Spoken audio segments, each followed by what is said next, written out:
کیا نیا پاکستان کیا؟ پہلے تو میں آپ کو کہوں، یہ ہم نیا پاکستان کی بات کرتے ہیں، وہ جب بھی کوئی مشکل وقت ہوتا ہے وہ کیمرہ مین جا کے ایک مائک پکڑ کے لوگوں کے پاس چلا جائے، جی کیا جی نیا کدھر ہے نیا پاکستان؟ تو لوگ برا بھلا کہتے ہیں کہ جی مہنگائی ہو گئی، اور واقعی مہنگائی ہوئی ہے، برے حالات ہیں، وہ کہتے ہیں جی بے روزگار ہیں، کدھر ہے نیا پاکستان؟ یہ اسی طرح ہی کراچی کے اندر مثلا فلڈ آئے ہوئے ہیں، تو آپ وہ بیچارے لوگوں کے اتنا پانی آیا ہوا، آپ چاہیں جی بتائیے جی آپ کے کیا حالات ہیں، تو وہ کوئی تعریفیں کرے گا؟ تو جب ملک کے مشکل حالات ہیں تو لوگوں کے لیے مشکلات ہیں۔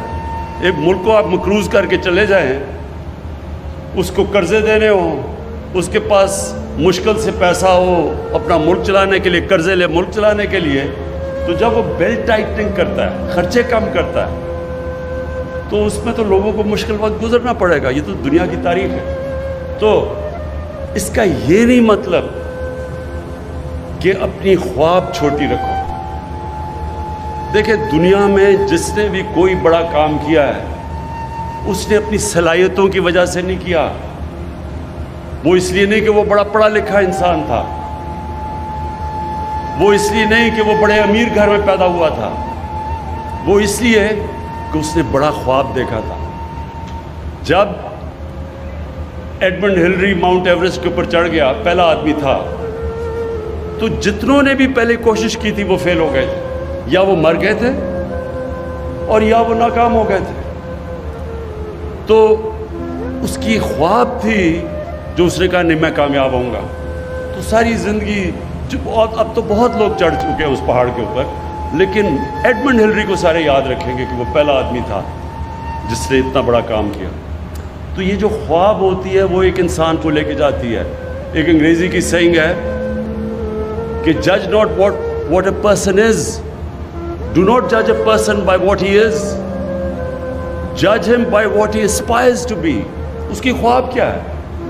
اگر میری خواب صرف یہ ہے کہ میں کلب کرکٹر ہی بننا ہے، تو میں انٹرنیشنل کرکٹر تو نہیں بنوں گا۔ تو جو بھی اوپر جاتا ہے یہ یاد رکھے زندگی میں بڑے کام کرتا ہے، اس کی سوچ بڑی ہوتی ہے۔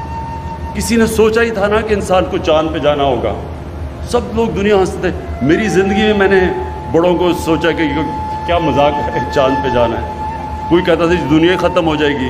ہم ایک جناب باپ کے ساتھ گیا جمعے کے خطبے پہ، وہ مولوی صاحب کہہ رہے ہیں کہ دنیا ہی ختم ہو جائے گی، کوئی چاند پہ چلا گیا۔ تو ہوتے سارے ایسے دیوانے ہی بڑے کام کرتے ہیں۔ جو ہیومن مائنڈ ہے، جو اللہ نے ہمیں صلاحیت دی ہے، اشرف المخلوقات، فرشتوں کو بھی کہا تھا انسان کے سامنے جھکو، اللہ نے کہا تمہیں نہیں اندازہ کہ میں نے اس کو وہ پاور دی ہے، نالج دی ہے جو تمہیں بھی نہیں دی، لیکن وہ ہم پہچانتے نہیں کیونکہ ہماری ایمز ہی بڑے چھوٹے ہوتے ہیں، ہماری سوچ ہی بڑی چھوٹی سی ہوتی ہے۔ سوچ یہ ہوتی ہے جی پاور میں آئے، اپنی شوگر ملز لگا لی، فیکٹریاں لگائیں، پیسہ بنائے، لنڈن میں بڑے بڑے گھر لے لیے، ہماری سوچ اتنی رہ جاتی ہے، اور وہ پھر ہم اتنے ہی انسان رہ جاتے ہیں۔ بڑے سوچ والے مہاتر محمد، نیا شہر اس نے بنایا ہے آج ملیشیا میں، دیکھنے والا شہر ہے، جو ان کا کیپٹل ہے، یہ مہاتر محمد نے بنایا۔ تو جب وہ شروع کر رہا تھا لوگوں نے کہا جی فیل ہو جائے گا، اتنا خرچہ کدھر سے آئے گا؟ آج آپ اس کو جا کے دیکھیں۔ اور اسی طرح دنیا میں جب بھی کوئی بڑا کام ہوا ہے، پہلے وہ بڑی خواب ہوتی ہے۔ تو یہ جب مجھے پتہ چلا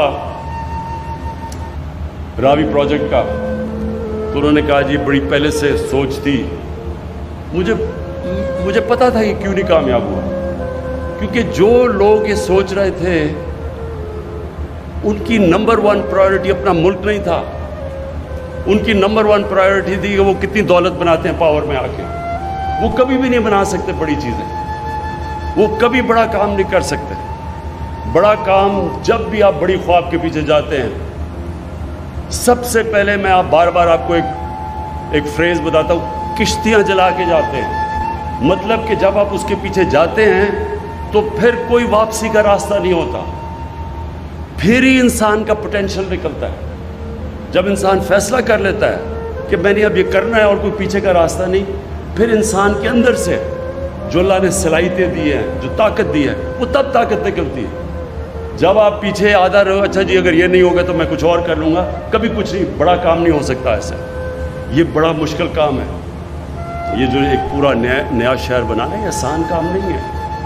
اس میں بڑی مشکلیں آئیں گی, راستے میں رکاوٹیں آئیں گی. میں ابھی بھی سوچ رہا تھا کہ کدھر کدھر سے رکاوٹیں آئیں گی. رکاوٹوں نے آنا ہے, لیکن یہ ہم فیصلہ کر لیں کہ یہ شہر لاہور کی بھی ضرورت ہے, پاکستان کی بھی ضرورت ہے. لاہور کی ضرورت اس لیے ہے کہ جس طرح لاہور پھیلتا جا رہا ہے یہ انسسٹینیبل ہے. اس لاہور کے اندر جو 40% لاہور کچی آبادیاں ہیں, کیونکہ ہم نے کبھی سوچا ہی نہیں کہ بیچارے جو غریب لوگ ہیں, جو مزدور ہیں, جو کام کرنے والے ہیں, وہ کدھر رہیں گے. کسی نے نہیں سوچا, کیونکہ ہماری جو مائنڈ سیٹ ہے پاکستان کا وہ ایلیٹسٹ مائنڈ سیٹ رہا ہے.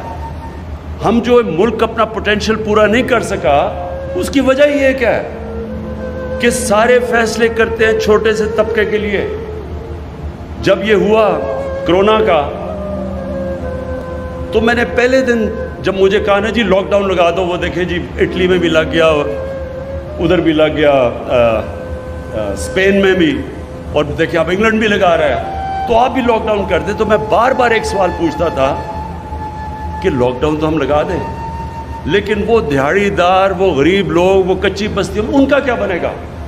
کسی نے مجھے اس کا جواب نہیں دیا, کیونکہ ان کو فکر ہی نہیں تھی کہ ان کا کیا بنے گا. کسی نے یہ سوچا ہی نہیں کہ جب آپ جو آدمی مزدوری کر کے, دیہڑی کر کے بیچارے اپنے بچوں کا پیٹ پالتا ہے, اس کو جب آپ بند کر دیں گے وہ کیسے زندگی گزارے گا, وہ بچوں کو کیسے کھلائے گا. لیکن اپنا سوچ رہے تھے, چھوٹا سا طبقہ اپنا سوچ رہا تھا کہ میں تو عمران خان تو جناب زمان پاک یا بنی گالا میں آرام سے بڑے گھر میں رہ رہا ہوں, میرے لیے تو لاک ڈاؤن کچھ بھی نہیں ہے, میرے لیے تو بلکہ چھٹی ہے. سرکاری نوکروں کی تو چھٹی تھی, گھر آرام سے بیٹھ جائے, ان کو تو تنخواہیں مل رہی تھی. کسی نے نہیں سوچا کہ اس طبقے کا کیا ہوگا. اور وہی نریندر مودی نے ہندوستان میں اس کا نہیں سوچا. آج ہندوستان میں اللہ کا عذاب آیا ہوا ہے.